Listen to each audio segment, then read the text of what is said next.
Hierdie boodskap na toe gebring deur Skatte in die Hemel. Gaan sluit graag by ons Facebookgroep aan vandag. Vandag se skriflesing kom uit 2 Timoteus 2 vers 3.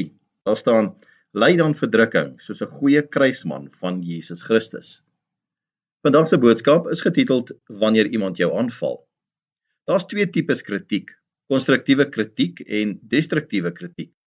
Die een bou jou op en die ander ene breek jou af. Maar wees slim oor hoe jy op ongegronde kritiek en kinderstories reageer.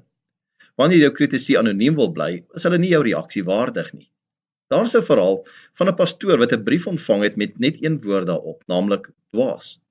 Die volgende Sondag het hy dit opgehou en vir sy gemeente gesê: "Ek het die vreemdste brief hierdie week ontvang." Die persoon wat dit geskryf het egter vergeet om die brief te onderteken.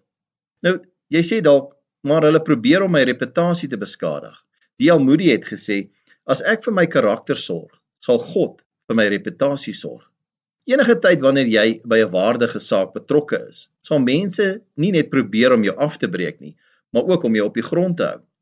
Toe Paulus Timoteus vir die bediening opgelei het, het hy vir hom gesê: "Verduur saam met my lyding soos 'n goeie soldaat vir Christus Jesus."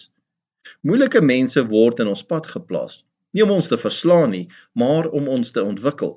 Leiers weet dit, dus bly hulle en maak die werk, ongeag die koste, klaar. Net soos die kaptein wat saam met die skip ondergaan, bly 'n ware leier tot die werk afgehandel is. Hoe moet jy dan reageer? Deur vir hulle te bid. Jesus het gesê: "Seën die wat julle vervloek, bid vir hulle wat julle seermaak. Dan sal julle werklik optree as kinders van die Allerhoogste." Kom ons bid saam.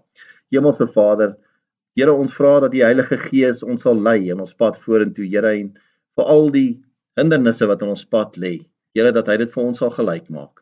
Ons bid dit in Jesus naam. Amen. As jy soortgelyke boodskappe wil ontvang Maandag tot Vrydag, sluit aan by ons WhatsApp broadcast groep. Stuur net jou nommer na 072 581 2973.